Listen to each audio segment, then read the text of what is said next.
My brother Mason sat across from me. He didn't meet my eyes. He'd never stand up for me. Never had. Never would. He liked being the golden boy too much. He liked being the good son, the obedient heir. If Dad had a favorite, it was him. "You know why we're here," Mom started, her voice trembling but her words clear. "You need to get your act together, Callista. We can't keep doing this. You're almost 22 and—" "Nothing," Dad echoed, as if the word tasted sweet on his tongue. I wanted to laugh. Instead, I swallowed my fury, let it slide down my throat like acid. I kept my voice calm. Too calm. "What exactly am I doing that's so terrible?" Dad slammed his palm on the table. The cups rattled. The force made Mom flinch. Mason didn't move a muscle. "You're the disappointment," Dad spat. "You think you're too good for us? You work at that miserable bookstore instead of getting a real job. You waste your days reading those worthless books, dreaming of some life that will never happen." My mother's eyes darted to the floor. She'd once dreamed too, but Dad had beaten that out of her long ago. Now she only wanted me to stay small, so she wouldn't be alone in her prison. "Your brother," Dad gestured at Mason. "He's going places. He's got a future. He just got promoted to assistant manager at the firm. Did you know that?" I did. And I didn't care. Mason's future was a leash made of gold. I leaned forward, folding my arms. "So this meeting is just so you can tell me I'm worthless?" Dad's face went red. "You need to get married, find a man to take care of you. Lord knows no one else will. Maybe then you won't embarrass this family anymore." Married. That word burned a hole in my chest. "I'm not property. I'm not for sale." Mom sniffled. "It's not about that, Callista. It's about stability. We're tired of carrying you." "Carrying me?" I laughed. It sounded brittle. "You never carried me. You dragged me. There's a difference." Dad shoved his chair back so hard it screeched against the floor. He stomped around the table, looming over me. I could smell the sweat, the alcohol, the rage boiling off him. "You think you're better than us?" His finger jabbed my shoulder. "You are nothing. You will always be nothing."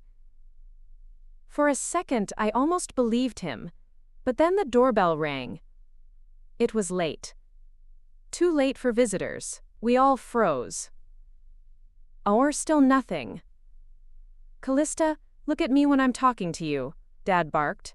His eyes were small, sharp, and cruel, like two pins pressing into my skull.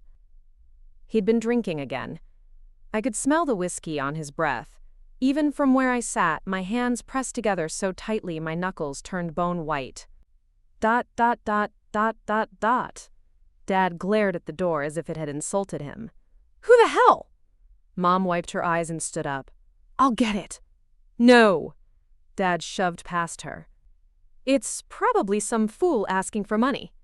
I'll deal with it." He stomped to the door and flung it open so violently the hinges rattled. I couldn't see who it was, but I could hear the change in his tone. "Oh, Mr. Aldridge. Sir, what an honor. Please come in." Mr. Aldridge. My father's boss. The man who owned half the companies in our small city. What was he doing here? Dad's posture changed in an instant. He was no longer the roaring lion. He was a cowering dog, tail between his legs, bowing and scraping.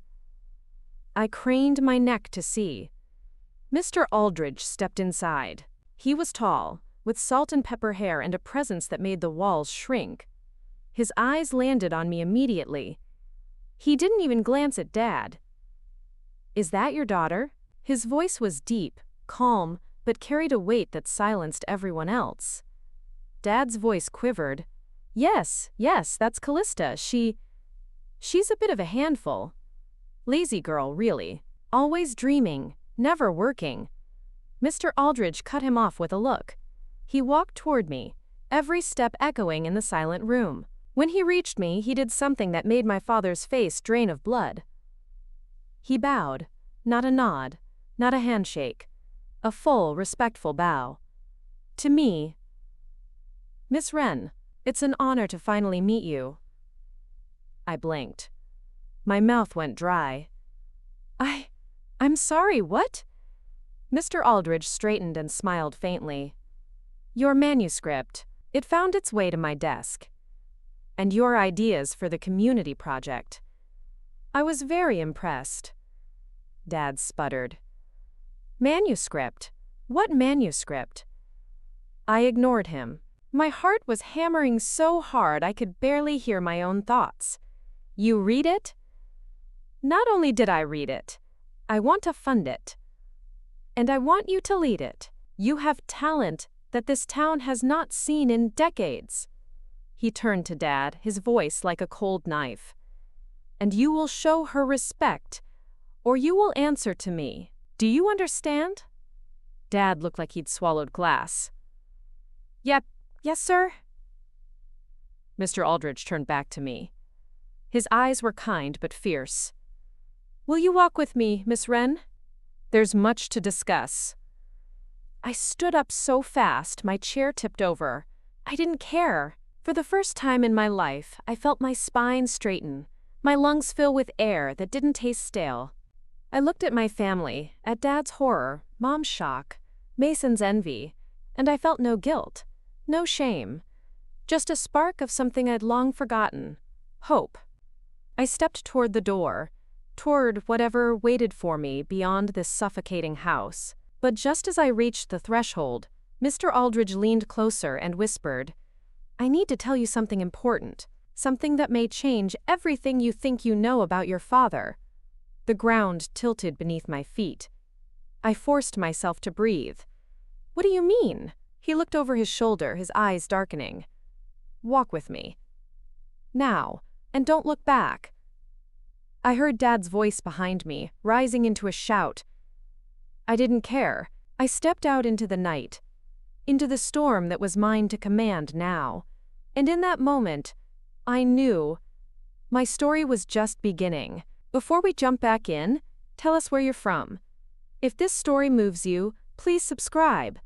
Tomorrow I have a special story for you. I wish I could tell you that stepping out that door felt like flying, that the night air washed away every bruise my father's words had left on my skin. But the truth is, freedom is heavier than chains when you've never known anything but captivity. The gravel crunched beneath my boots as I followed Mr. Aldridge down the cracked walkway, leading from our front porch to the narrow street that cut through our neighborhood.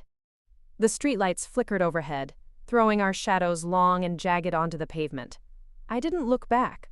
I didn't want to see my father's face pressed against the window, or my mother's hands wringing the hem of her apron until the threads snapped. That life was behind me.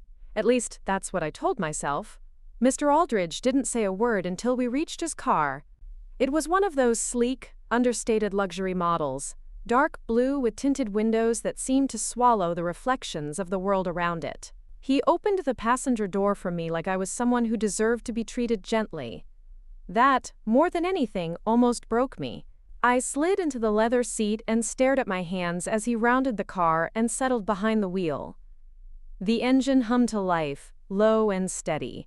He didn't pull away immediately. Instead, he rested his hands on the steering wheel and turned his sharp eyes on me. Callista. He said my name like it meant something. Like I meant something. Before I tell you what I came to tell you, I need you to promise me something. I flinched.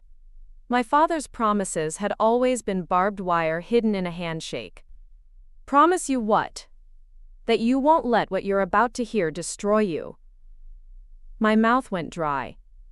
If it's about my father, I don't need to know. I already know what he is. Mr. Aldridge shook his head, his jaw tightening. You know a piece of it, but not the whole. Not the part that concerns you. I pressed my back into the seat, trying to carve out space to breathe. Just tell me. He took a long breath, the dashboard lights casting shadows across his face. Your father didn't just work for me. He owed me. More than money. He owed me loyalty. Years ago, when he first started at the firm, he was a clever man. Not good, but clever. He found ways to skim profits off the top, to funnel money that wasn't his into offshore accounts. I found out, of course. My pulse thundered in my ears. What does this have to do with me? Mr. Aldridge turned to face me fully. His voice dropped, like he was afraid the night might carry his words back to the house. To keep me quiet, he gave me something else. Something priceless. He gave me you. My breath caught. What are you talking about? You were brilliant from a young age, Callista. I remember seeing your drawings when you were 8. Schematics for buildings, ideas for city parks, community gardens, sustainable housing, things no child should have been able to imagine. He brought them to me, claiming them as his own at first, and when I confronted him, he confessed. He made a deal. He'd feed me your ideas, and in return, I'd stay silent about his theft. And I did. Because your visions were worth more than his fraud ever cost me. I felt like I'd been dropped into icy water. You're saying all those community projects he claimed credit for, that was me? Yes. His voice cracked, just slightly. And I'm sorry, Callista. I should have come to you sooner. But I thought I could protect you from him and still let you create. I was wrong. Rage burned through my veins, hotter than anything I had ever felt. Every time my father had called me worthless, every time he'd slammed my notebook shut or ripped up my sketches, it was never about me failing him. It was about him keeping me small enough to control. To use. Why now? I asked, my voice trembling. Why come to me tonight? Because you finally sent that manuscript directly to my office. And because I'm tired of being complicit in his abuse. You deserve to stand on your own name, Callista. Not his. I turned my face to the window. My reflection stared back at me. Pale, drawn, eyes too big for my face. I looked like a ghost. What do you want me to do? He started the car moving, guiding it down the empty street, with the ease of someone who never doubted he'd reach his destination. I want you to come to the office tomorrow. I want you to sign the contract for the community project under your own name, and then I want you to decide what you want to do with the rest of it, with him.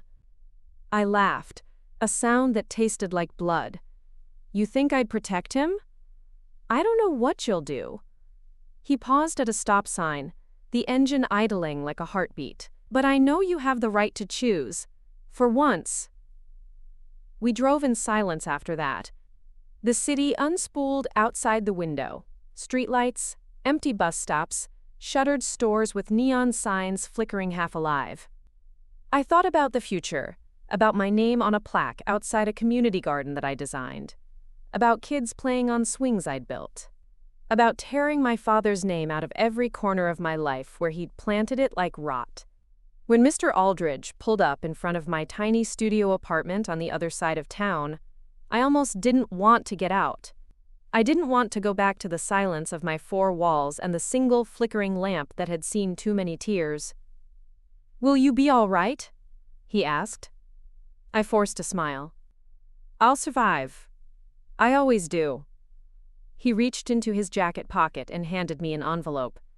Inside is a copy of the contract. Read it tonight. Tomorrow we make it official. I slipped the envelope into my bag. My hands were shaking. Thank you. He nodded, and for a moment I thought he might say more, but he only watched as I climbed the stairs to my apartment door.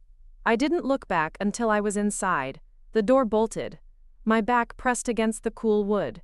I slid down to the floor and opened the envelope with trembling fingers. The contract was crisp, clean. My name printed at the top in bold letters. Callista Wren. Not my father's name. Mine. I don't know how long I sat there, staring at it. Long enough for the moon to crawl across the sky, long enough for the street outside to go quiet. My phone buzzed with a single message. From an unknown number. Don't sign anything. He's not who you think he is. We need to talk. No name, no clue who sent it. My stomach twisted. I typed back, "Who is this?" No answer. ... Sleep didn't come easy. When it did, it was fitful and sharp, full of shadows shaped like my father's fists and my mother's tears. I dreamed of ink bleeding through paper, of my signature vanishing from the contract like smoke. When dawn finally crept through my window, I was already awake, sitting at my desk with the contract spread out in front of me. I'd read it a dozen times. It was real. It was my chance. But that message wouldn't leave my mind. By noon, I'd showered, dressed, and forced myself to eat half a slice of toast before throwing it out. I packed the contract into my satchel, tucked my notebook under my arm, and stepped out into the bright, too loud world. I needed answers. I needed to know who was trying to stop me. The office building was on the other side of downtown. Tall glass windows, polished floors, the kind of place that made me feel like a child in her mother's too big heels. Mr. Aldridge's secretary gave me a warm smile as she waved me past the reception desk. "Go right in, Miss Wren. He's been waiting for you." The door to his office was ajar. I pushed it open, expecting to find him alone, but there were 3 people inside. Mr. Aldridge behind his desk, a woman in a crisp gray suit standing by the window, and a man I'd never seen before, leaning against the wall like he owned the building. "Callista," Mr. Aldridge said, standing to greet me. He gestured to the empty chair in front of his desk. "Please, sit." I sat, clutching my bag to my chest. The woman turned from the window and pinned me with a stare sharp enough to cut through bone. "This is Cassandra Hale," Mr. Aldridge said. "She's our legal counsel. And this is—" The man interrupted him with a smirk. "Jonah. Just Jonah." Jonah had a scar running from the corner of his left eye down to his jawline. He looked too young to carry that kind of damage. Or maybe he was exactly the right age. "Why am I here?" I asked. Cassandra stepped forward, laying a folder on the desk. "We need to show you something before you sign that contract. Something we discovered during the audit of your father's accounts." She flipped the folder open. Inside were pages of spreadsheets, offshore bank statements, and something that made my stomach drop. A birth certificate. My birth certificate. Only it wasn't mine. Or maybe it was. My name was there, Callista Wren. But under father's name, it wasn't my father's name at all. "Impossible," I whispered. "That has to be a mistake." Jonah stepped closer, his voice low. "It's not. Your real father isn't who you think he is. And if you sign that contract, you're signing away the only leverage you have to find out who you really are." The room tilted. Mr. Aldridge's eyes darkened. "Jonah, that's enough." But Jonah ignored him, his stare locked on mine. "You want the truth, Callista? Walk out that door with me right now. Or stay here and spend the rest of your life living someone else's lie." My mouth opened, closed, but no words came out. Outside the window, the city hummed with life, oblivious to the war breaking loose inside my chest. Jonah held out his hand. "Decide." And in that moment, I realized my life was about to fracture in ways I could never glue back together. I had to choose. ... Part 2 ends here. The first thing I noticed about Jonah's hand was the scar on his thumb, like a memory he'd never quite healed from. I don't know why I fixated on that. Maybe because I needed something real to hold on to while the rest of my world crumbled to dust. I didn't take it. Not right away. I stared at his outstretched palm, then at Mr. Aldridge's face. Furious, tight, something boiling just beneath the surface. "What is this?" I demanded, my voice hoarse. "Is this some kind of game? Do you all enjoy pulling my life apart, piece by piece?" "Callista?" Mr. Aldridge began, but Jonah cut him off with a laugh that had no humor in it. "He's been feeding you just enough truth to keep you on his leash," Jonah said. His eyes flicked to Aldridge with contempt. "You think he cares about your freedom?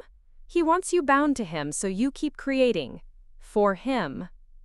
My heartbeat pulsed in my temples. Cassandra, the lawyer, crossed her arms, her expression unreadable. "And you?" I snapped at Jonah. "Why should I trust you?" He didn't flinch. He leaned closer, lowering his voice until it was just for me. "Because I have no reason to lie to you.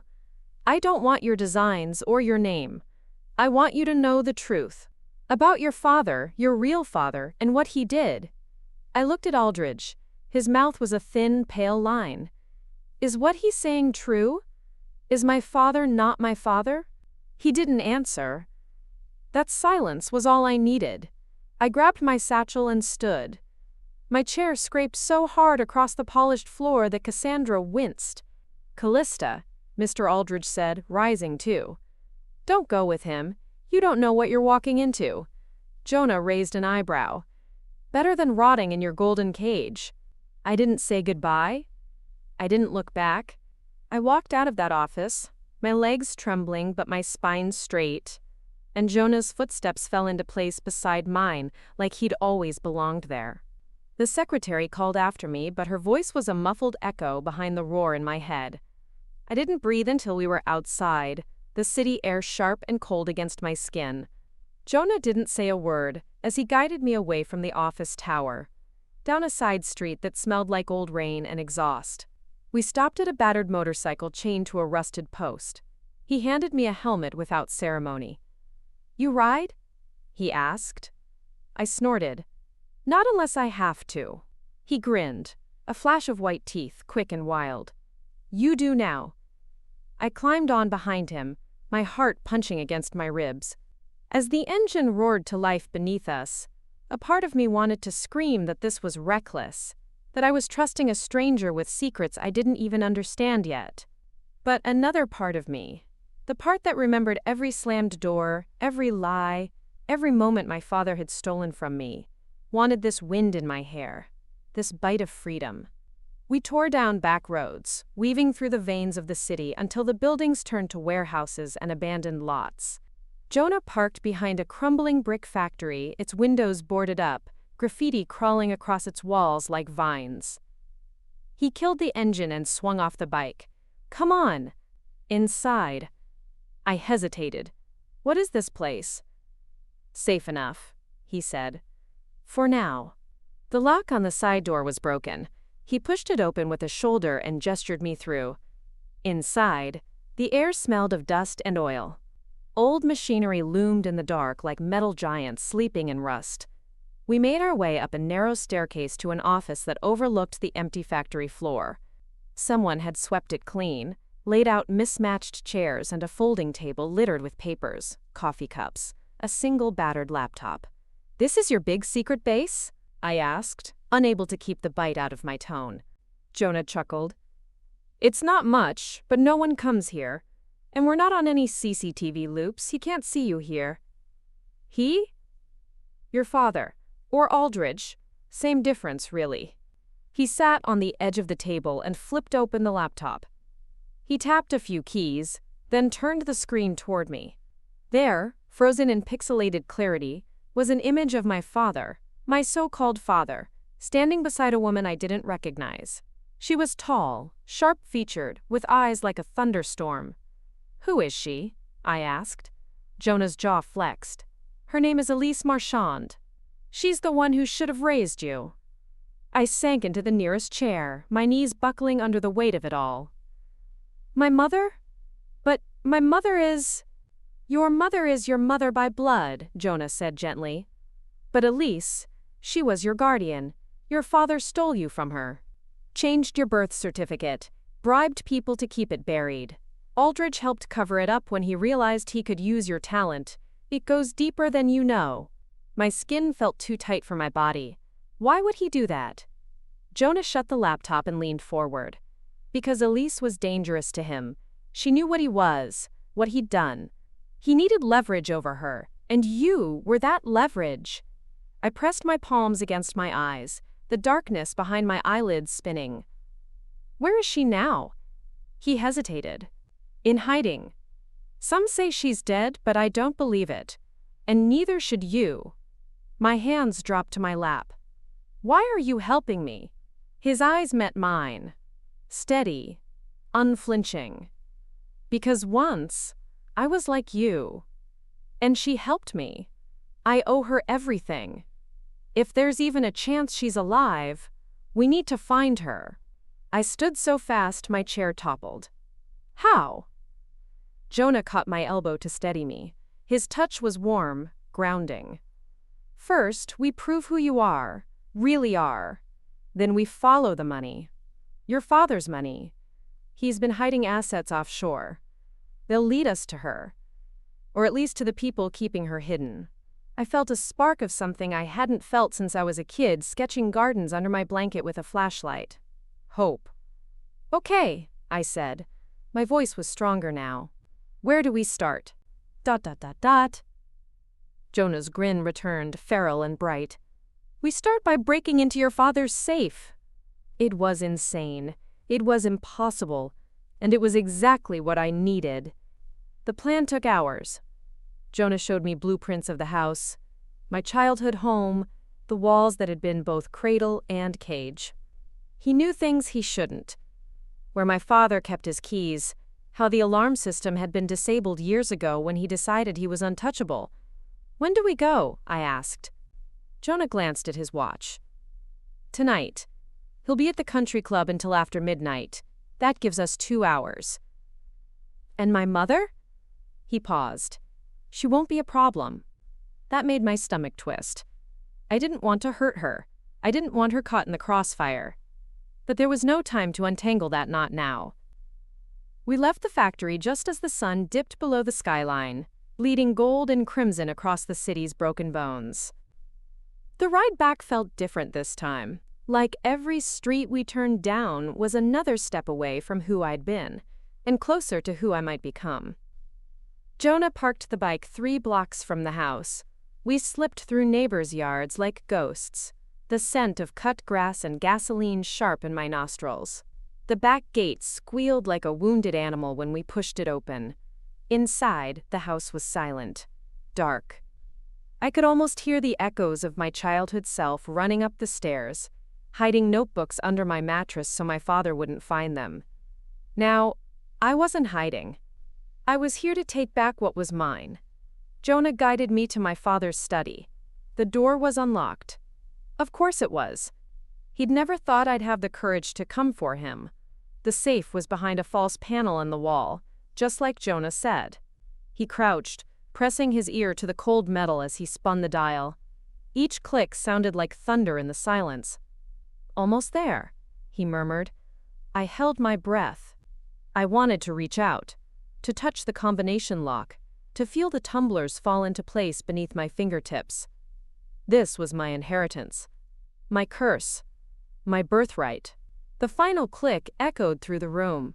Jonah swung the safe door open. Inside were stacks of folders, bundles of cash, a velvet box that looked out of place among the paperwork. Jonah grabbed the folders, flipping through them quickly. Here, he said, handing me a sheaf of papers. Offshore accounts, shell corporations. Enough evidence to bury him. I stared at the names, the numbers, the signatures. So many lies, all bought and paid for in my name. But my eyes kept drifting to the velvet box. I reached for it, ignoring Jonah's hiss of warning. It was heavier than I expected. I snapped it open, and inside, nestled in black satin, was a locket. Simple, gold, etched with a crest I didn't recognize. My fingers trembled as I opened it. Inside was a photograph. A woman with storm-colored eyes. Elise. My mother. And me, a baby in her arms, grinning at the camera like I didn't know what monsters waited in the dark. Jonah's voice was tight. We have to go. Now. I looked at him, then back at the photo. Something shifted in my chest. A lock coming undone. No, I said. Not yet. Footsteps creaked on the floorboards above us. Jonah's eyes widened. Someone's here. The study door slammed open. My mother stood there, her hair disheveled, her eyes wide and wild. But it wasn't fear I saw in her gaze. It was resolve. Callista, she whispered, you have to run. Now. He knows. He's coming. Behind her, the front door crashed open. My father's voice cut through the house like a blade. Callista, where are you? Jonah grabbed my arm, but I couldn't move. My mother lunged for me, shoving the locket into my hand. Find her, she hissed. Find Elise, before he does. My father's shadow filled the hallway. His eyes locked on mine, burning, hateful, hungry. I turned to run, and the world exploded into chaos. I don't remember hitting the floor. I don't remember the scream that ripped from my throat when my mother shoved me back, putting herself between me and the monster at the door. But I remember the way time seemed to bend, how the roar in my ears drowned out everything but my father's footsteps pounding across the old hardwood floor. Jonah grabbed me by the arm, yanking me to my feet. "Move, Callista, now!" But I was frozen. My mother, my real mother, or the woman who'd raised me, it didn't matter in that moment, was staring my father down, her shoulders squared, her fists clenched like she was ready to fight him barehanded if she had to. "You lied to me," she spat. "You lied to me for 22 years. My father's eyes flicked to the safe, the open folders, the velvet box in my hand. He sneered. "You were always too stupid to see what was right in front of you. Step aside, Diane." Her name sounded like poison on his tongue. He stepped forward. She didn't move. Jonah stepped between us, his body tense. "We don't want to hurt you," he said to my mother, voice low but sharp. "But we're leaving. Now." My father laughed, a sound that made my skin crawl. "You think you can steal from me? You think you can take her? She's mine. She's always been mine." Something in me snapped at that. I stepped out from behind Jonah, my fists tight around the locket. "I am not yours," I said. "I never was." His eyes widened. Just a flicker. He lunged. The next few seconds were a blur. My mother screaming, Jonah tackling my father into the hall, the two of them crashing into a cabinet that splintered like kindling. I stumbled back, the locket slipping from my hand. I dropped to my knees to grab it, just as my mother grabbed my face, her fingers cold and desperate. "Go," she whispered. "Run, run, and don't look back. Find Elise, she'll protect you." "Come with me," I begged. "Please, Mom, come with me." But she just shook her head. "Go, before he gets back up." Jonah's voice snapped through the chaos. "Callista, now." I don't know how I made it to my feet. I don't know how my legs carried me down the hallway, past the shattered family photos on the wall, the ones that had always felt like lies. I heard Jonah's footsteps behind me, heard the thud of my father's fists against the wall as he roared my name like a curse. We burst out the back door, into the yard. The night air cut into my lungs like ice. Jonah grabbed my hand, hauling me toward the fence. We scrambled over it, hit the ground running on the other side. Behind us, I could hear the front door slam open. Tires screeched against the driveway gravel. Headlights stabbed through the dark. "He's in the car," I gasped. "He's going to catch us." Jonah didn't stop. He pulled me down the alley, weaving between trash bins and broken fences, his grip bruising but real. "Keep moving." I stumbled, my ankle twisting on loose gravel. Pain shot up my leg, but I forced it down. One step. Then another. My heartbeat drowned out the roar of the engine somewhere behind us. Finally, we reached the street where Jonah's bike was hidden beneath a tarp. He ripped it free, throwing the tarp aside. "Get on." "He'll see us," I gasped. Jonah's jaw clenched. "We don't have a choice." I swung onto the bike behind him, my arms wrapping around his waist. He kicked it to life just as headlights rounded the corner. My father's car. His face was a mask of fury behind the windshield. "Hold on," Jonah hissed. The bike lurched forward, the tires screaming against the pavement. We shot down the street, weaving between parked cars as my father's headlights bobbed behind us. I pressed my face into Jonah's back, the wind tearing at my hair, the locket clutched tight in my fist. It felt like forever before we lost him. Jonah took turns so sharp I thought we'd skid out, but we didn't. We kept going, out of the neighborhood, past the dim glow of streetlights, into the dark where the city fell away behind us. Finally, he pulled off onto an old service road, hidden by trees. He killed the engine, and we sat there, the night pressing in around us. I could hear my own heartbeat, loud and ragged. Jonah's breathing was rough, too, his shoulders trembling beneath my hands. "You okay?" he asked, his voice barely above a whisper. I didn't answer. I slid off the bike, my legs shaking so hard I almost fell. I turned away from him and threw up into the bushes. Everything, panic, fear, rage, spilled out of me in bitter waves. Jonah knelt beside me, his hand light on my back. It's okay. Let it out. When I could finally breathe again, I wiped my mouth with the back of my hand. Where do we go now? He stood, scanning the dark road behind us. Somewhere he won't look. We have to lay low until we can figure out the next step. I looked down at the locket in my palm. It felt warm, like it had its own heartbeat. She's out there, Elise. I know she is. Jonah met my eyes, something like hope flickering there. Then we'll find her. But we have to be smart. Your father will have people looking for you by morning. We need cash, papers, safe transport. A sharp laugh bubbled out of me, more hysteria than humor. I don't even know who I am anymore. He reached out, brushing his thumb across my cheek, wiping away a tear I didn't know I'd shed. You're Callista Wren, and you're free. A car engine rumbled in the distance. Jonah's eyes snapped to the sound. Come on, there's an old motel about 5 miles up. We'll ditch the bike there, pick up a burner phone, and plan our next move. We rode in silence. The wind bit at my skin, but I barely felt it. I couldn't stop replaying the look in my mother's eyes. Love and sorrow and something like relief. She'd known for so long, and she'd stayed anyway.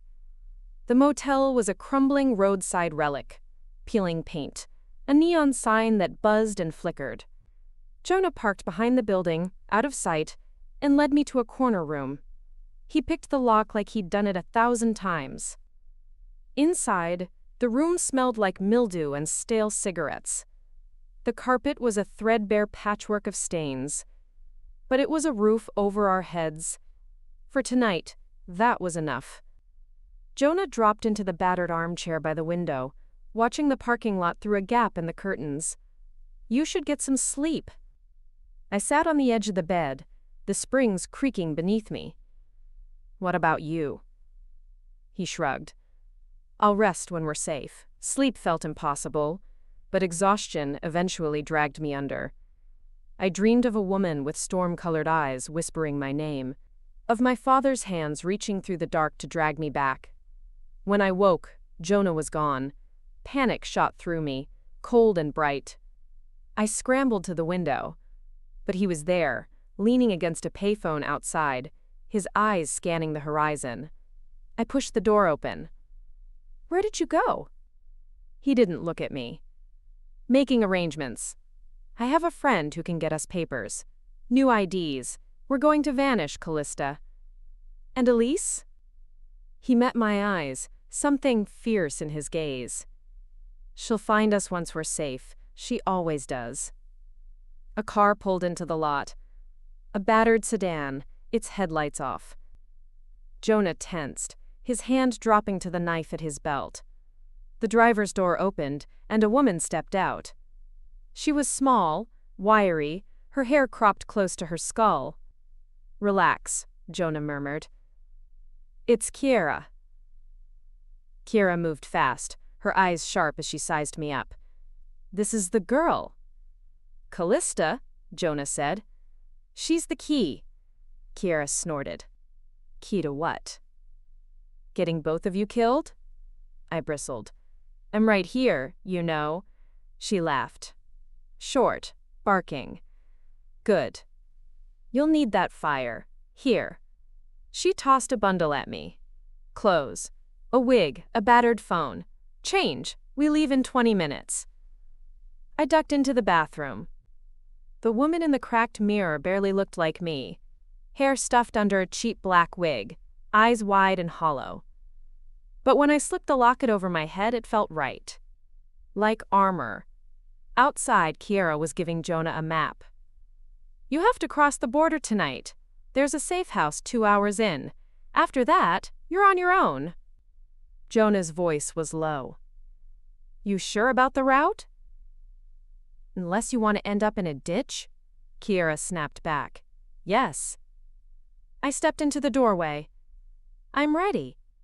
Kiera's eyes softened, just for a second. You'd better be.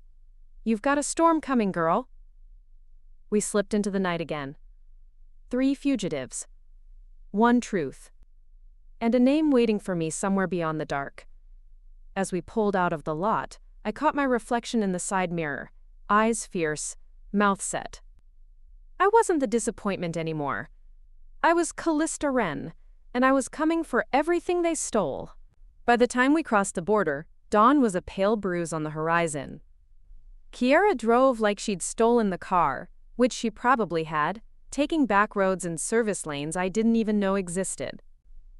I sat crammed in the back seat between a duffel bag stuffed with burner phones and a box of protein bars that tasted like sawdust. Jonah rode up front, his hand curled tight around the handle of his knife whenever headlights flared in the distance. He'd barely spoken since we left the motel.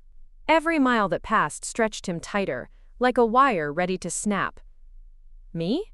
I couldn't close my eyes. Every time I blinked, I saw my father's face at the end of that hallway, rage and possession twisting his features into something not quite human. I saw my mother's hands pushing me away, her last words echoing like a chant. Find Elise. Kiera didn't slow down until the last gas station before the safe house. She pulled off the main road behind an abandoned shed, the engine ticking in the quiet as she tossed Jonah the keys. We switch here, she said. I go back. Make sure no one's following. You two take the truck behind the shed. Full tank, fresh plates.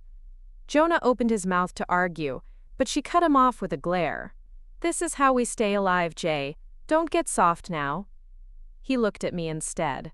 Grab your bag. We move quick. I stumbled out into the cold, hugging my satchel to my chest.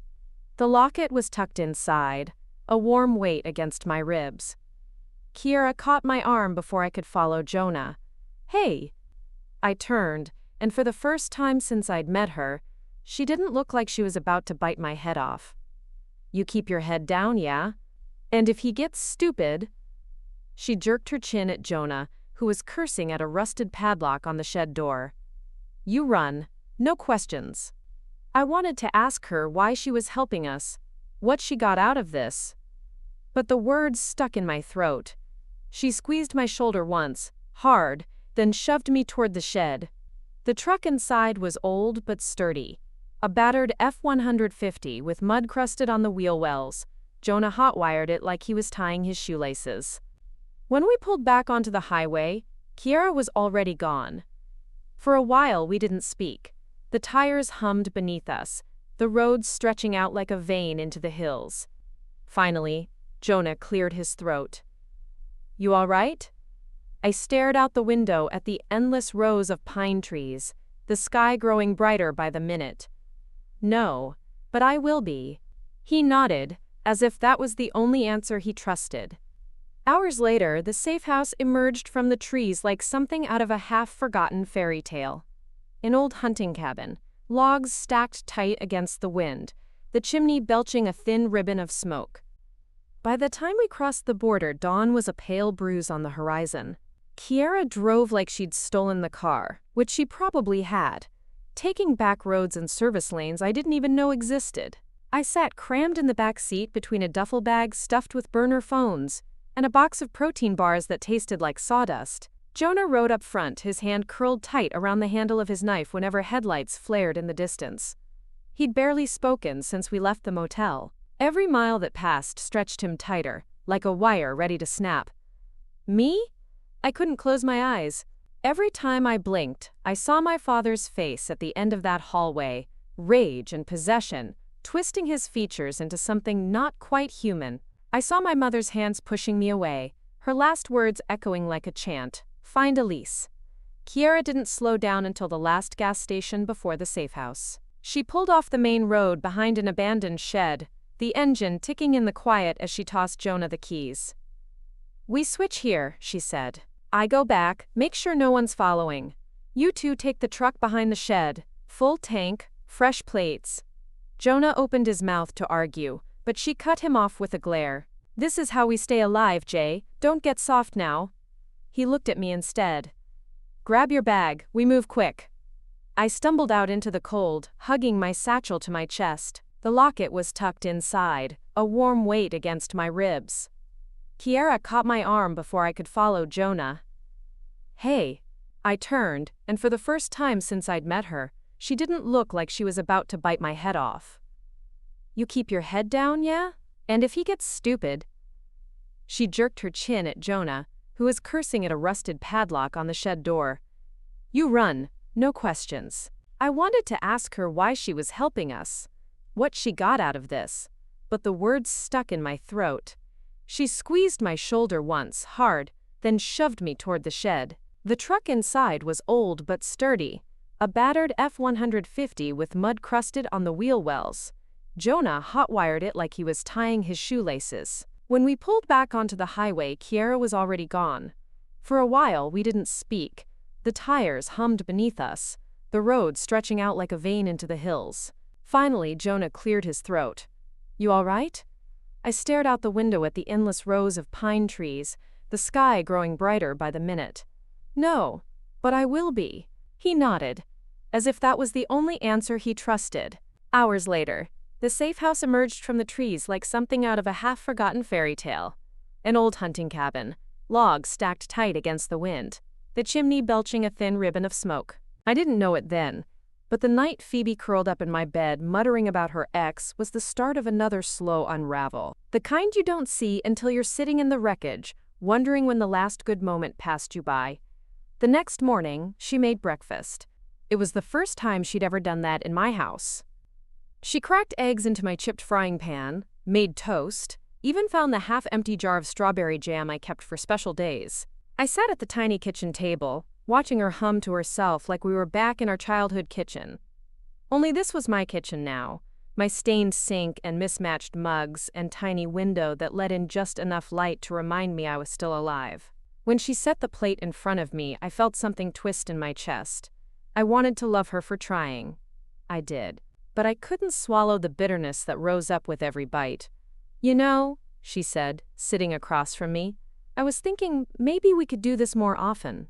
I could bring the kids over, cook, help you fix this place up. She looked so hopeful. It made me want to scream. You want to move in? I said flatly. She flinched. No. Well, not move in, just, be around. The toast went dry in my mouth. I pictured it. Toys scattered on my floors again, my bed claimed by someone else's sleep, my walls echoing with someone else's chaos. I pictured myself back on the couch. My fortress turned into another room I didn't own. Phoebe, I said carefully, I love you, but this is mine. I need it to stay mine. She looked down at her hands. You don't want us here. That's not what I'm saying. But it was. And we both knew it. She left before noon, her shoulders slumped under the weight of my honesty. When the door clicked shut, I exhaled so hard it felt like I was coughing up years of swallowed words. I sat in the silence for a long time, staring at the cracked linoleum, feeling equal parts guilt and relief.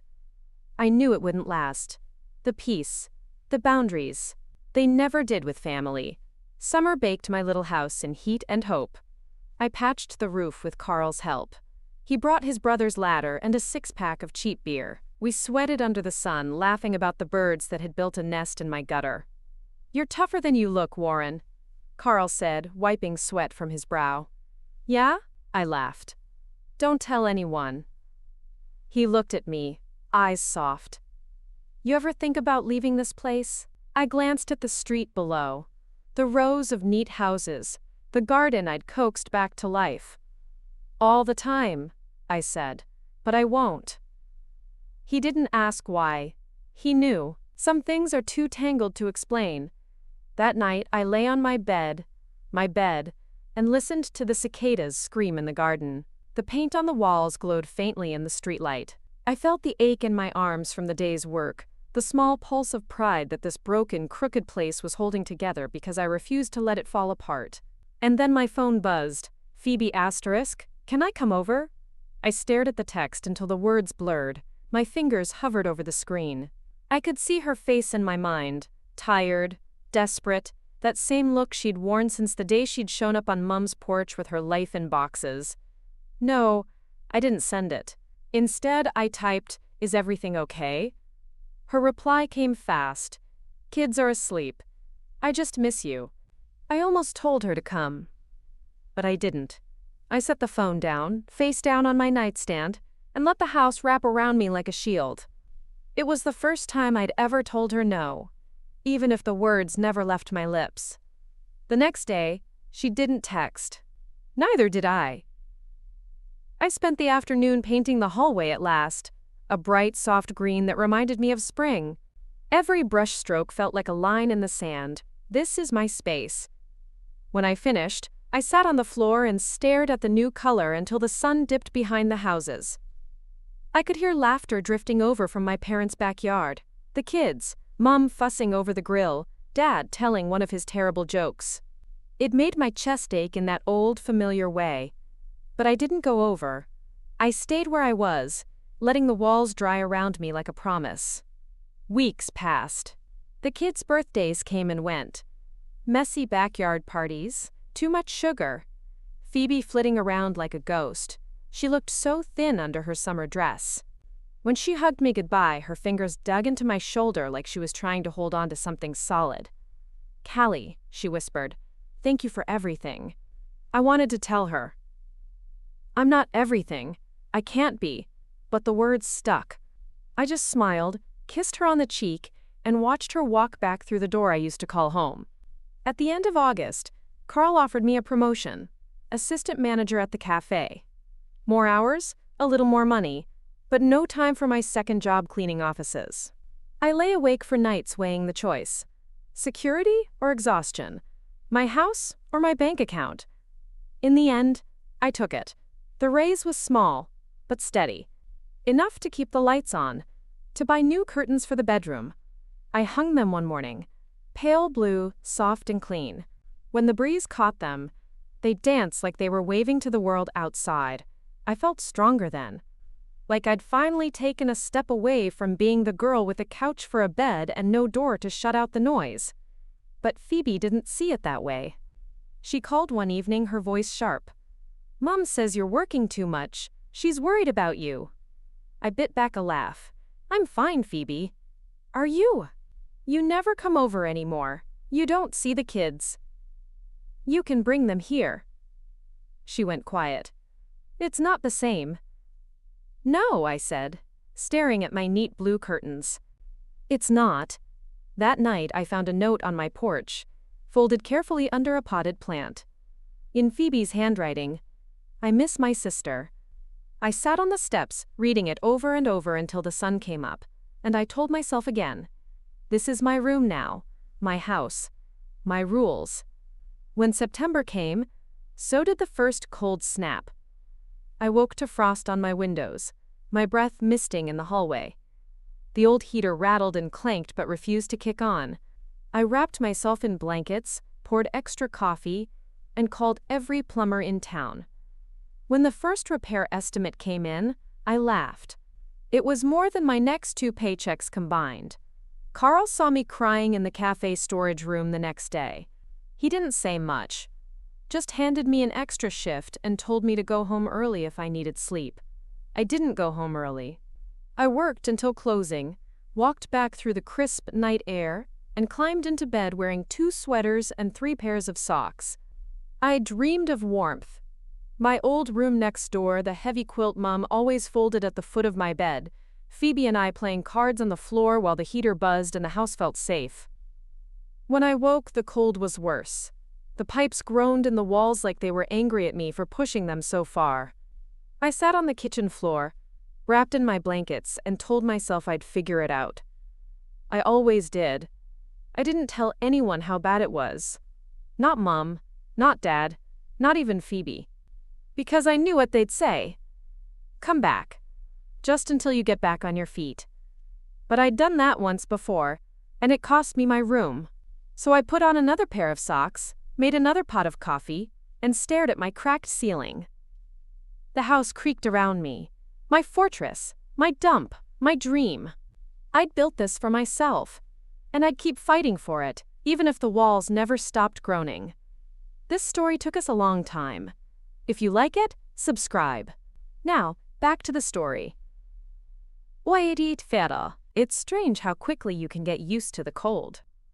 By the time October rolled around, I'd learned to live with the rattle of my old heater coughing out lukewarm air like a half-hearted promise. I doubled up on blankets, lined the drafty windows with plastic sheeting I found in a clearance bin, and wore fingerless gloves when I did the books at my kitchen table.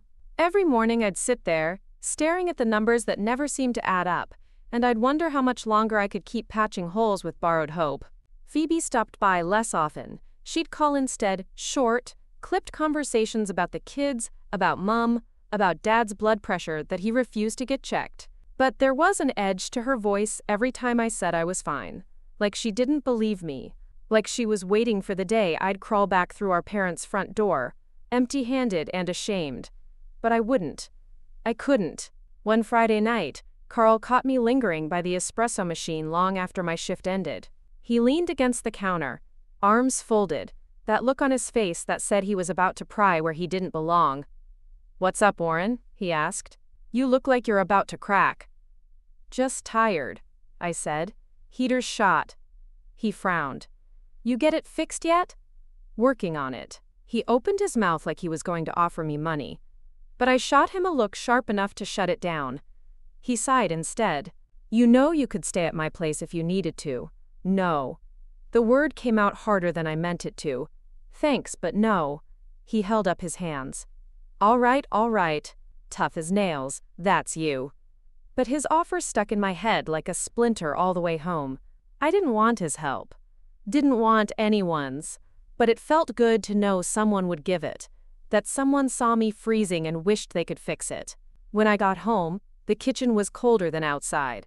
I could see my breath curl in the moonlight. I pulled the blankets tighter around my shoulders and whispered to the house, "I'm not leaving you." That weekend, Mom called. "Your sister says you're half frozen in that place," she said, her voice bright with forced cheer. "Why don't you come stay here until you sort it out?" I could hear Phoebe in the background, her voice too low to make out. I imagined them in the kitchen. The same kitchen I'd made dinners in, cleaned until my fingers cracked, and I felt my stomach twist. "I'm fine," I said. Mom's sigh was a knife. "We just worry, Callista." "I know," I said softer now. "I've got it handled." But I didn't. Not really. The next morning, Mrs. Keller showed up on my porch, with a space heater under one arm and a bag of scones in the other. "Saw you pacing by the window all night, dear. Figured you could use this." I wanted to cry. Instead, I hugged her, this tiny woman who'd lived next door since before I was born, and let her fuss about the garden I hadn't touched in weeks. "Wildflowers are still holding on," she said, peering over the fence. "Stubborn things." "They get that from me," I said, and she cackled so loud I'm sure Mom heard her next door. The space heater didn't do much, but it took the edge off the cold. I'd sit beside it at night, bundled up with my budget sheets and my cracked phone screen, willing the numbers to make sense. The cafe was busier now that autumn had come, students hunched over laptops, locals hiding from the early chill. Carl gave me as many hours as I could handle. But no matter how many shifts I pulled, it was never enough. One night after closing, Carl asked if I wanted to get a drink. I hesitated. We never did that, just the two of us. But something in his eyes, that mix of worry and warmth, made me say yes. We sat at the old dive bar on Main Street, nursing cheap beers and stale pretzels. He asked about the house. I told him the truth this time. About the heater, the pipes that moaned every morning like they were complaining about still having to work, the windows that rattled when the wind picked up. "Why do you stay?" he asked finally, his voice gentle. I stared at the rim of my glass. "Because it's mine." He didn't push it, just clinked his bottle against mine and said, "Then we'll figure it out." That word curled up in my chest, warm and dangerous. When I got home that night, the house felt colder than ever, but it also felt like it was waiting for me, like it knew I wouldn't leave it behind. Days bled into each other. Work, home, cold nights, the hum of the little space heater that smelled like burnt toast when it ran too long. Phoebe texted sometimes. "Come over for dinner. Mom wants you to help with the kids. Dad says you never call." I ignored more of them than I answered. Not because I didn't care, but because every time I stepped through their front door, I felt that old ache in my bones. The same ache that reminded me of nights on the couch, my things stuffed in boxes to make room for someone else's life. One night, the heater sputtered and died completely. I sat there in the dark, wrapped in every blanket I owned, and thought, maybe this is it. Maybe this is the part where I give up. But then I heard it, a tap at my window. I pulled back the curtain, and there was Mrs. Keller, bundled up like an Eskimo, waving a thermos at me. "Hot chocolate," she mouthed through the glass. I opened the door and let her in. We sat on the floor together, sipping cocoa that tasted like childhood Christmases. She didn't say anything about the cold, didn't scold me for being stubborn. She just told me about her husband, how they'd bought their house for a song 50 years ago, how they'd nearly lost it when the factory shut down. "People think having a house is about bricks and nails," she said. "But really, it's about refusing to let the world push you out of your own life." I nodded, my eyes stinging. "I'm trying." She patted my knee. "You're doing more than trying, dear, you're staying." When she left, I sat there in the dark for a long time, holding that empty mug like it was a lifeline. The next day, I asked Carl for more hours. He just laughed. "Warren, you're here more than I am." "I know," I said, "but I need this." He handed me the weekend shifts. "You're gonna burn out, you know that?" "Not yet," I said. November crept in with icy rain. I patched leaks with duct tape, hung blankets over the worst drafts, and whispered promises to the house like it could hear me. "We'll get through this. We'll survive." On Thanksgiving, I didn't go next door. Mom called, her voice sharp. "The kids miss you." "They can come over," I said. She huffed. "Callista, don't be difficult." But I didn't budge. Instead, I roasted a sad little chicken in my broken oven, made instant mashed potatoes, and watched an old movie on my laptop. Alone. But not lonely. Not quite. After dinner, there was a knock at my door. Phoebe, holding a paper plate covered in foil. "Mom made too much," she said. "Thought you might want some." I took it, our fingers brushing. "Thanks." She lingered in the doorway, eyes darting to the blankets, the plastic on the windows. "You should come back. Just until you fix all this." I shook my head. "No." Her eyes softened. "I'm sorry, Callie, for before." "I know," I said. And I did. But sorry didn't fix everything. She hugged me, quick, tight, like she was afraid I'd disappear. Then she slipped back into the night, leaving me with my cold house and my plate of leftover pie. I sat on the floor, eating cold stuffing with my fingers, and told myself again, this is mine. This is my room. And for now, that was enough. December arrived with a cold snap so sharp it felt like the air could crack your skin if you stayed outside too long. The plastic sheeting over my windows turned brittle overnight, the tape peeling at the edges like it was just as tired of holding on as I was. I started sleeping in the living room, bundled in my old sleeping bag, the little space heater humming beside me like a tired cat. Every night, I'd lie there staring at the ceiling's hairline cracks and try to remember what warmth used to feel like. Work at the cafe was steady. Endless cups of peppermint lattes and holiday pies that smelled like someone else's childhood. Carl threw me every shift he could, but the heater's replacement estimates still sat taped to my fridge like an unpaid ransom note, £1,700. Urgent. I'd run the numbers 100 times. I'd squeezed my grocery budget dry, cut my phone plan to the bare minimum. Even skipped Sunday dinners next door to avoid Mum's pitying eyes and Phoebe's sighs. But the truth was cold and brutal as the wind through my cracked window.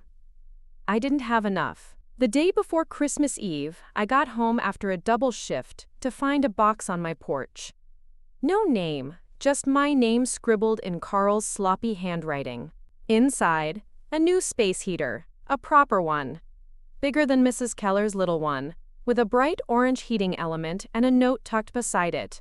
"Stop freezing to death, Warren. We need you alive to yell at customers." Stopper one. I wanted to march back to the cafe and shove it back at him. Instead, I dragged it inside, plugged it in, and sat on the floor in front of it, feeling my fingertips thaw one by one. I whispered a thank you I'd never say out loud. Some debts you can't pay back with money. On Christmas Eve, Mum called 3 times. I ignored each ring. Finally, Dad came by. He knocked on my door like he was afraid I'd bolt if he made too much noise. "Come next door tomorrow, Callie," he said, standing on my porch with his hands shoved deep in his coat pockets. "Your mum's cooked enough for the whole street." "I'm good, Dad." I tried to smile. "Maybe later." He didn't push. He just stared at me, my drafty windows, the taped-up cracks in the doorframe. "You've done well," he said gruffly. "More than well." That made my eyes sting worse than the cold. "Thanks, Dad." He nodded, patted my shoulder awkwardly, then disappeared into the dark like he couldn't stand to linger too long in my struggle. I sat on the floor that night, Christmas lights from the house next door flickering through my thin curtains. I thought about my old room, about the crayon marks and the plastic dinosaurs, and the tiny hands that once took up all my space without a second thought. And then I thought about my hallway, painted soft green by my own blistered fingers, my bedroom, with its second-hand curtains that fluttered in the draft, my garden, asleep under the frost but waiting for spring. Christmas morning, I stayed in my sleeping bag until the light slanted through the window just right. I pulled on 2 pairs of socks, made cheap instant coffee, and unwrapped the only present waiting for me, a pair of fleece gloves I'd bought myself at the pound shop. I didn't cry. I didn't feel sorry. I just sat there, sipping burnt coffee, wrapped up in the hum of my borrowed heater, and let the silence remind me that this place was mine, cracks and all. Phoebe called that afternoon. Her voice was bright, forced. "The kids want you to come for pudding." "Maybe later," I said. "Callie?" "I'm okay, Phoebes." Silence on the line. "I'm sorry for all of it." I know. And I did. But I wasn't coming back. After New Year's, the wind came harder. The plastic on the windows ripped free one night, snapping like sails in a storm. I sat on the floor, duct tape in hand, trying to patch it at 2 in the morning, my teeth chattering so hard I couldn't swear properly. When it was done, I crawled into my sleeping bag, the new heater whirring bravely. I pressed my hand to the wooden floor, cold and solid under my palm. "I'm not leaving you," I whispered. "I'm not." January was all work. The cafe was dead quiet after the holiday rush. Carl cut hours where he could, gave me what he could spare. I scraped by. I always did. Phoebe came over one rainy afternoon. She stood in my hallway, dripping onto the floor I'd scrubbed that morning. "Kids are with Mom," she said. "I just needed... I don't know." She looked at the walls, at the little plants I'd coaxed back to life on the windowsill, the coat hook that still leaned sideways from when I'd first installed it badly. Her eyes shone. "You did this," she whispered. "You really did it." "Yeah," I said, my voice cracking. "I did." She hugged me so tight I could feel her ribs. "You know you can always come back." "No," I said, and this time I didn't flinch. "This is my place." She stayed for tea, curled up on my sagging couch like she always did. We talked about nothing. Her new job, the kids' latest drama, Mom's new obsession with garden gnomes. When she left, the silence felt lighter somehow. Like it wasn't just empty, it was mine. One morning, a week later, I woke up to a knock on my door. Carl. He stood there shuffling his feet, holding out an envelope. "From the staff," he said. "A loan. For the heater." "Carl." "Take it," he said. "We need you alive." Inside, enough to cover the full repair.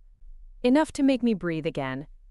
Enough to remind me that sometimes, staying means letting someone help you stand. When the new heater hummed to life, filling the house with real warmth for the first time in months, I lay on my bed, and let the tears come. Not because I was sad, but because I knew I'd built something that could hold me when I couldn't hold myself. I bought pastries for the cafe crew. I hugged Carl, awkward and tight. I went next door for dinner that Sunday, just for an hour, and sat at my old kitchen table while the kids smeared gravy on my sleeve. It didn't hurt like it used to. It just felt true. In February, the garden thawed. I pulled on my gloves, tilled the soil, planted new seeds. Mrs. Keller watched from her porch, clapping when I waved. "Spring's coming!" she shouted. I smiled. Yeah, it is. That night, I curled up in my warm bedroom, the radiator ticking quietly under the window. The house creaked around me. Old bones settling, old ghosts easing back into the floorboards.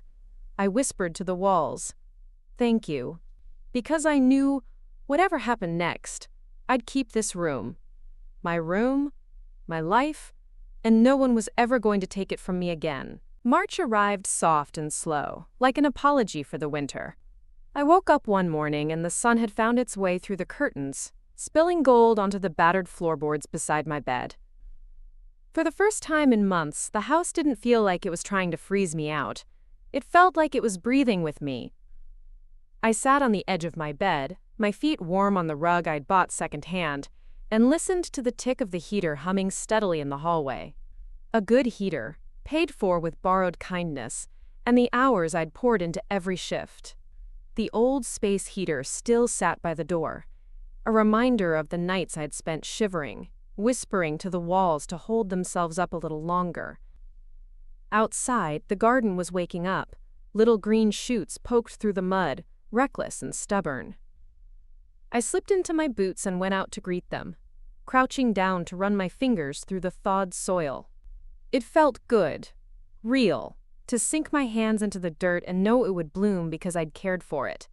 Phoebe called while I was on my knees in the garden. "Mom wants you to come over for tea tonight," she said. Her voice was lighter now, not so sharp around the edges. She'd landed a new job at the bakery on Main. Better hours, steady pay. It suited her, she'd told me last week, to make something sweet that people wanted to take home. "I'll think about it," I said, pulling up a stubborn weed. "You should come," she said.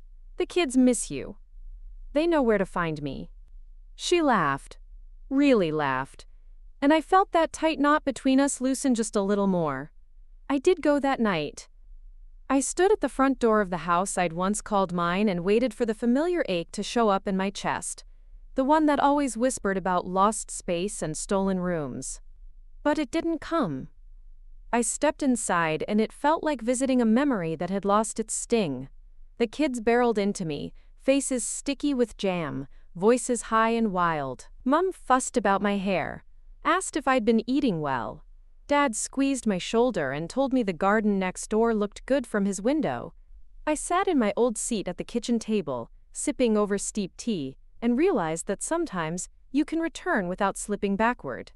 Afterward, Phoebe walked me back to my front steps. The porch light flickered above us, casting soft shadows on the new paint I'd managed to slap on last weekend. "You're different," she said. "I don't know how to explain it." "So are you," I said. "That's a good thing." She hugged me tight, pressed her cold nose against my cheek like we were kids again. "I'm proud of you, Callie." I wanted to say it back. "I'm proud of you too," but the words stuck in my throat, so I just squeezed her hand instead. When she left, I stood on my porch for a long time, breathing in the night air that smelled faintly of thawing earth and wood smoke. Inside, the heater hummed on. The curtains fluttered in the draft, the floorboards creaked in their old, familiar way, and I loved every imperfect inch of it. At the cafe, Carl pulled me aside one morning. "You look less haunted," he said, sliding a plate of free pancakes across the counter. "Gee, thanks." "No, really. You were always here, but you were somewhere else too. Now you're here." I didn't know what to say to that, so I just stole a strip of bacon off his plate and told him he still made terrible coffee. The days stretched out warm and sweet. I found myself dreaming again, about painting the bedroom a soft blue to match the curtains, about maybe replacing the broken porch swing one day.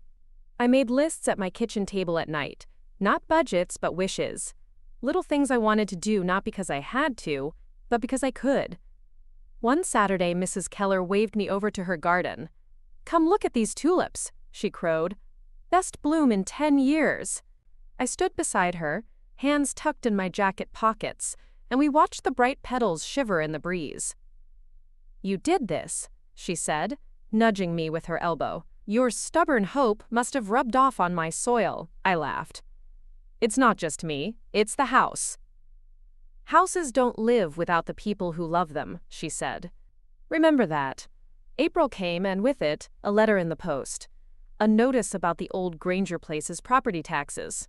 I read it 3 times at my kitchen table, my stomach flipping. I'd managed the bills so carefully, pinching every penny, but the tax was a lump I hadn't budgeted for. For a heartbeat, I felt the old fear press in that edge-of-a-cliff panic that I'd lose it all over something small. But I folded the paper neatly, set it on the fridge under a magnet, and reminded myself, I've handled worse. I picked up an extra shift. I skipped the fancy coffee beans. I sold a pair of boots I'd never worn, and when I walked to the clerk's office 2 weeks later to pay it off, the receipt felt heavier than gold in my pocket. That night, I made tea, sat in my hallway, the one I'd painted green all those months ago, and leaned my back against the wall. I closed my eyes and felt the heartbeat of the house under my spine. Sometimes you build a home, one nail, one coat of paint, one stubborn, shivering night at a time. Sometimes it builds you right back. In the middle of the night, I heard a knock on my door. My heart jumped. I pulled on my robe, padded down the hallway. Phoebe. She looked half asleep, her hair wild. Kids can't sleep. They miss you. It's midnight, Phoebes. She bit her lip. Can they come? I hesitated. Then I nodded. Just tonight. They tumbled in like they owned the place. Giggling, dragging blankets, yawning wide-mouthed yawns. They curled up on my couch, on the rug, wherever they landed. Phoebe watched me from the hallway, her eyes soft. You don't have to. I know, I said. But I want to. When she left, I sat on the floor beside them, brushing hair from tiny foreheads, listening to their sleepy breathing. This house, this battered, beautiful place, was big enough for all of me now. The parts that wanted space, and the parts that wanted to hold the people I loved close. I dozed there until dawn, my back against the green wall, the heater purring in the corner. I dreamed of summer gardens and painted porches and mornings when I wouldn't have to fight so hard just to stand my ground. When the kids woke, I made pancakes. Burned the first batch. As always, they laughed like it was magic. And maybe it was. Later, Phoebe texted, "Thank you." I sent back, "You're welcome, but I'm keeping my room." Because I knew now, love doesn't mean giving up your space. It means protecting it so you can keep giving from it. And maybe, someday, that lesson would bloom as stubbornly as my garden out back. Wild, imperfect, and mine. May came in like a promise. The sun rose earlier each day, pouring gold over my garden and sneaking warm fingers under my curtains before my alarm ever dared to buzz. I'd wake up to birdsong instead of the groan of my old heater. It felt like the house was stretching, yawning open to let the light in after so many months of being shut tight against the cold. I'd bought a cheap rocking chair at a garage sale the week before. The paint was peeling, the seats squeaked like a mouse every time I shifted, but it fit perfectly on my tiny porch, where I sat with my chipped mug of coffee and watched my wildflowers bloom. From there, I could see the house next door. Mum's rose bushes bursting pink against the fence line, Dad pottering around in his shed, Phoebe's laundry flapping on the line like bright flags of surrender. Sometimes she'd spot me and wave, her smile hesitant but real. The kids would run over, faces sticky with jam, to press their noses against my garden gate and ask what I was planting this year. Lavender, I'd say. Wild mint, maybe cucumbers. They'd wrinkle their noses at the cucumbers and giggle like I'd told them a rude joke. One Saturday, Mum wandered over. She hadn't been inside my house since the heater got fixed. She stood on my porch like she was waiting for an invitation to a secret club. "You look well," she said, her eyes sweeping over the garden beds I'd edged with old bricks. "The place looks well, too." "Thanks, Mum," I said. I wanted her to see it all. The cracks, the patched-up paint, the way my front steps leaned a bit to the left. I wanted her to see that I loved it anyway. She sat in the other chair, the one Mrs. Keller had left for me when she upgraded to something fancier. "Your father misses you coming for Sunday dinners." "I'm right here." I said, gesturing to the house next door. He can come over. Mum frowned like she always did when I reminded her that family worked both ways.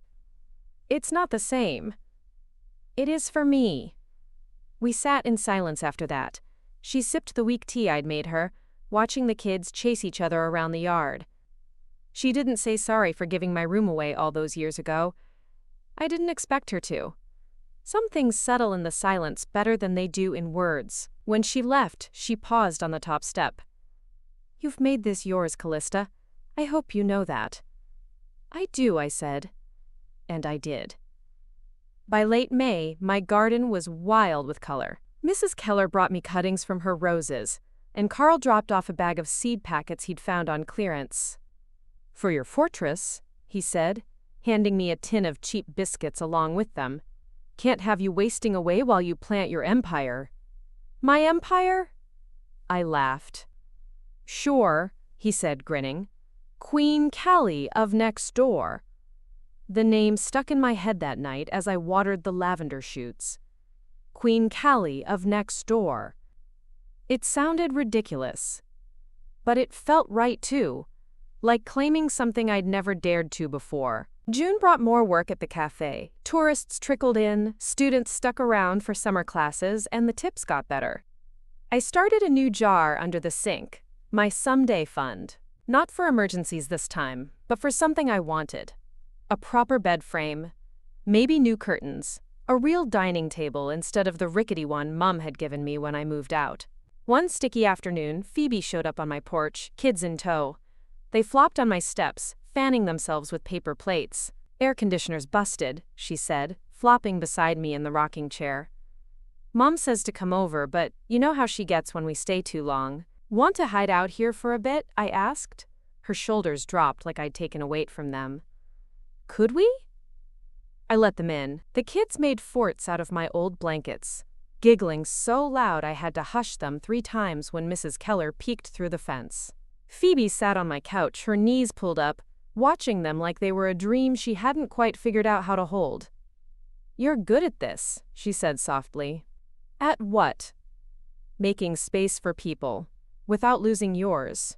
It was the closest she'd ever come to saying what I knew had been sitting between us for years. That she took up space I'd been too scared to fight for.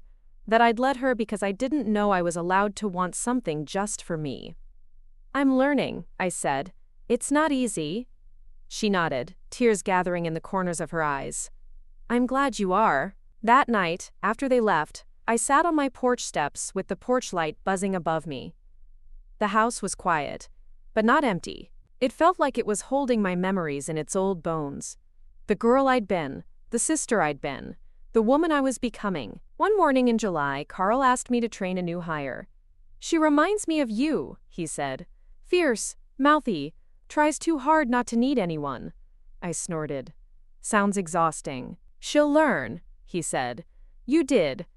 On my break, I watched the new girl, her hair tied back with a rubber band, knuckles red from scrubbing the espresso machine. She caught me watching and scowled like I'd seen too much. You'll get there, I told her. One shift at a time. She rolled her eyes, but she smiled too. I saw myself in that smile. The version of me who'd scrubbed dishes at 17, dreaming of a place that felt like mine. The next time I paid my bills, I did it without the pit in my stomach. The taxes were paid, the lights stayed on, the heater waited for next winter without threat of betrayal. The someday fun jar was half full. In the garden, the mint was taking over. I plucked a handful, crushed it between my fingers, and inhaled the sharp, clean scent. It smelled like everything I'd fought for. Fresh, wild, stubborn. One evening, as the sun dipped behind the roofs, Dad wandered over. His hands stuffed in his pockets like he was hiding the fact that he'd brought me a plastic bag full of fresh tomatoes. Your mum says you don't eat enough vegetables, he grumbled, handing it over like it was contraband. Tell her I'm fine, I said, leaning on the porch rail. You are, he said, his eyes soft. You really are. We didn't talk about my room, or Phoebe, or the years I'd slept on their couch while my world shrank around me. We didn't have to. It was all here. In the wildflowers climbing the fence, the porch paint peeling just so, the rocking chair creaking under my weight. When he left, I made a sandwich with the tomatoes and sat on the steps, feet bare, watching the street settle into evening hush. I thought about the girl who'd counted tips under the cafe awning, rain dripping off her hair, dreaming of a place that would be hers. I thought about every box I'd dragged across this floor, every nail I'd hammered, every night I'd curled up whispering promises to the walls to hold steady for just one more day. And I thought about tomorrow, about the garden that would keep growing, the porch swing I'd fix, the paint I'd slap on the door when the money came.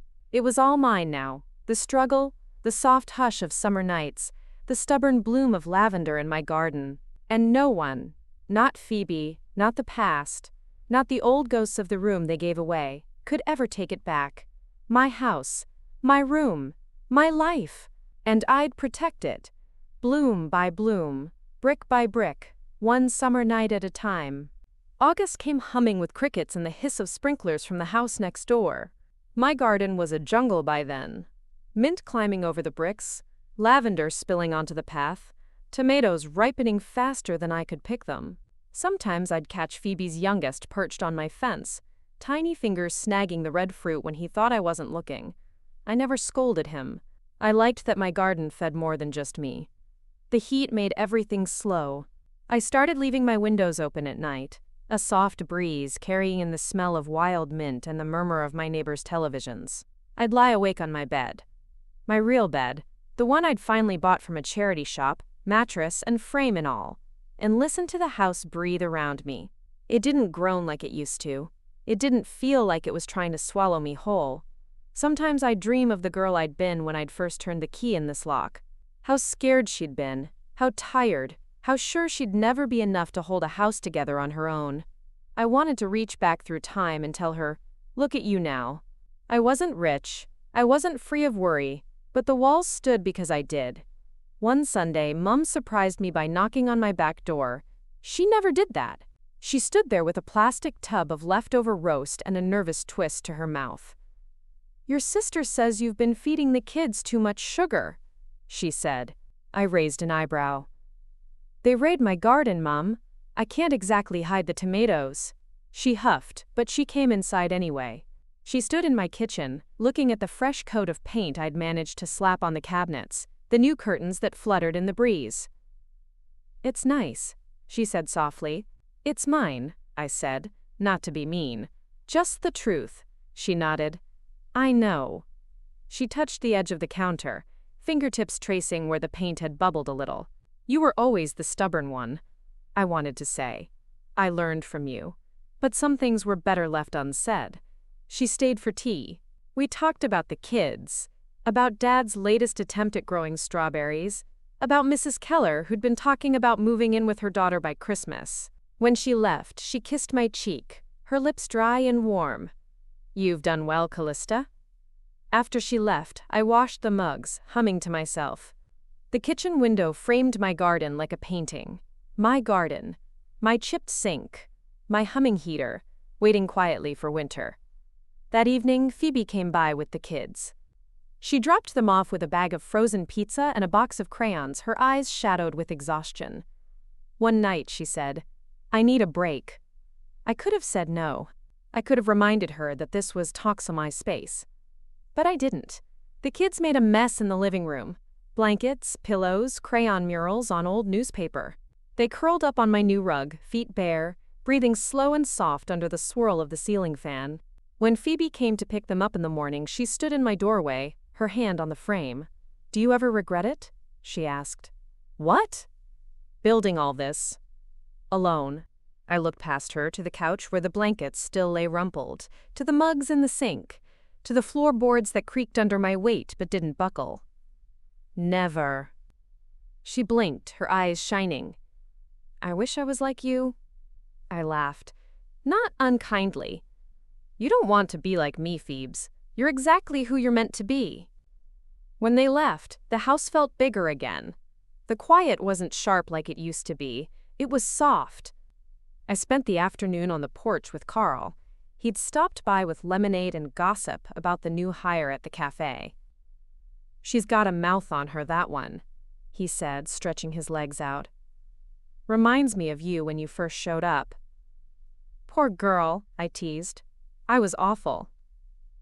"Nah," he said. "You were a hurricane. But you built something after the storm." We sat there until the sun dipped below the roofs, talking about nothing and everything. When he left, he kissed my cheek. Something he'd never done before. It made my heart twist in a way I didn't know what to do with. But I didn't stop him. That night, I lay in my bed listening to the crickets in the garden, the walls creaking like they were telling me secrets. I thought about the next thing on my someday list: new siding for the house, maybe new windows if I could swing it. I didn't know when I'd get there. But I would, one step at a time, one stubborn, scraped-together dollar at a time. Late August brought storms. Rain pounded my roof like fists. I watched from the porch as the garden drank it up, the mint flattening under the weight, only to spring back when the clouds passed. That's how it was. I thought, you bend, but you don't break. After the worst of it, I found a leak in the bedroom ceiling. I dragged a bucket under it, watched the steady drip, drip, drip soak the bottom. "It's okay," I told the house. "We'll fix it." Phoebe offered to call Dad. "He's good with patch jobs," she said. "I got it," I said, "but tell him thanks." I found Carl instead. He came over with tarps and sealant, balancing on my wobbly ladder while I held it steady, our laughter echoing down the street. "You're the most stubborn woman I know," he said, wiping sweat from his brow. "That's why you like me," I shot back. He paused halfway down the ladder. "Yeah," he said, softer now. "It is." When he finished, we sat on the porch, wet hair plastered to our foreheads. He leaned in and kissed me again, not shy this time. It didn't feel like rescue. It felt like something earned, like another piece of my life falling into place exactly where it belonged. After he left, I sat cross-legged on my bed, the bucket still catching the last of the drip. The house felt warm despite the rain, like it was wrapping its old bones around me in a hug. I pressed my palm to the wall and whispered, "I'm not going anywhere." And I meant it.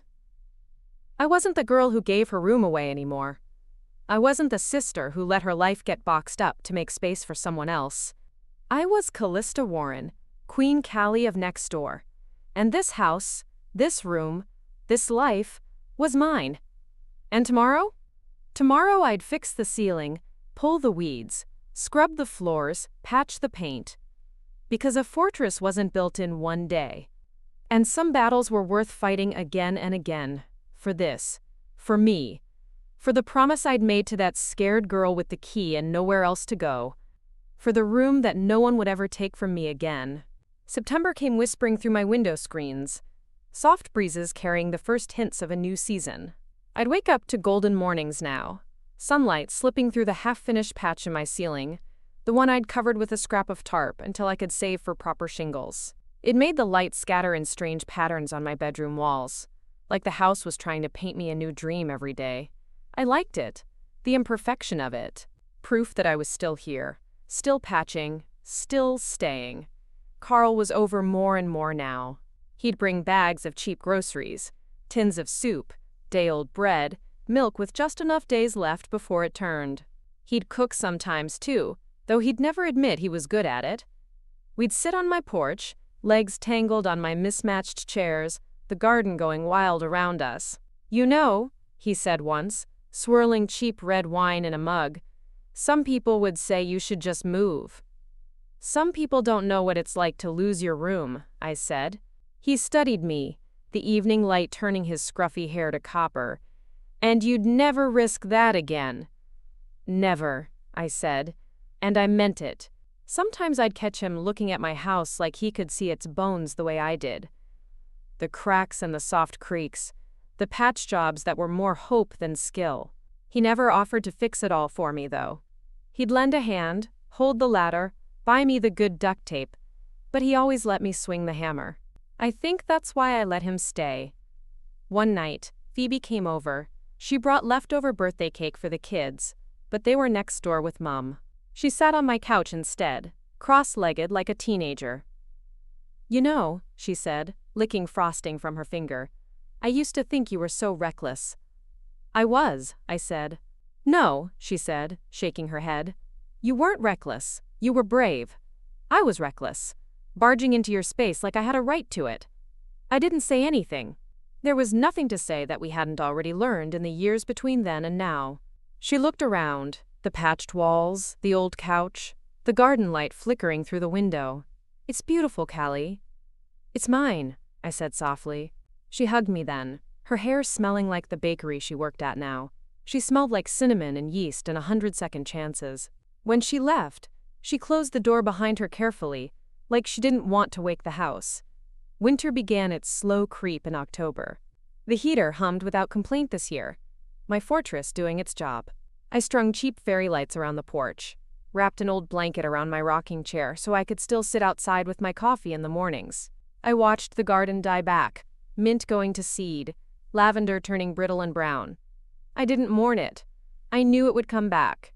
Everything does when you tend to it long enough. One crisp Sunday, Dad came by alone. He stood in my hallway, shifting his weight from foot to foot, like he was bracing himself for something big. "Your mum's thinking of selling," he said. I blinked. "The house?" "Too much for us now, big, drafty, leaky roof." He gave me a small, sad smile. "You know how that is." I did. "Phoebe wants to rent a little place closer to the bakery.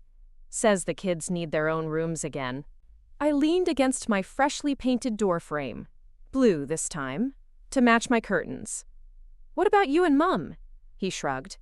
"Flat somewhere, smaller, easier." I could see it then. My old house without my family inside.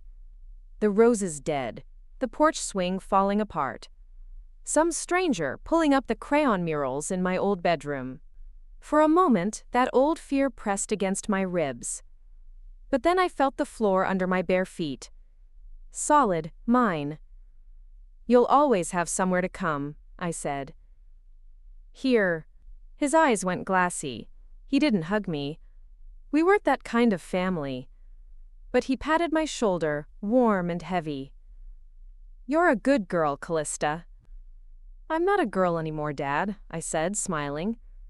When he left, I made tea and sat on my porch, knees tucked under my chin. Carl showed up an hour later, as if he'd known I'd need him. He settled behind me, his arms around my shoulders, chin resting on my hair. "You ever think about moving?" he asked, voice muffled by my sweater. "No," I said, "not ever." He squeezed my arms. "Good." I thought about what might come. New owners next door, fresh paint on old bricks, the kids' laughter drifting from somewhere else. And I knew I'd be okay. Because I'd already survived the worst of it. I'd built my walls strong enough to hold my own heartbeat. Christmas came early that year. Carl brought over a tiny fake tree he'd rescued from the cafe storage closet. The kids helped me decorate it with scraps of ribbon and tinfoil stars. Phoebe sat on the floor beside me, humming carols off key, her hair tucked behind her ears like she used to do when we were teenagers.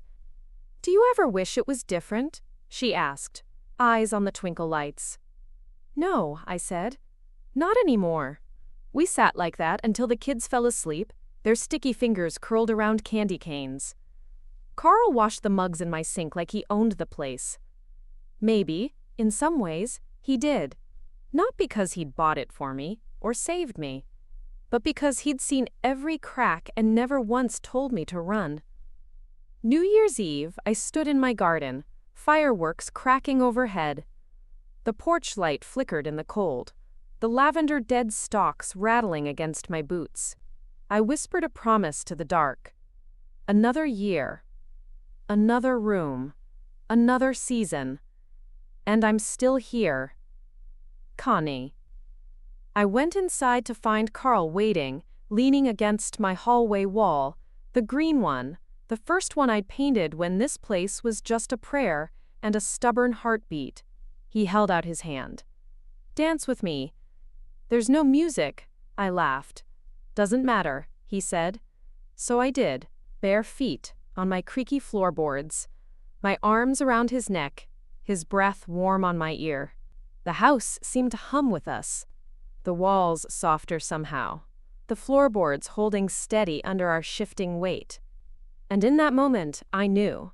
The girl who lost her room had made a home so strong, even the ghosts had to find new places to hide. 2 more great stories are next. Don't miss them. Subscribe and turn on notifications.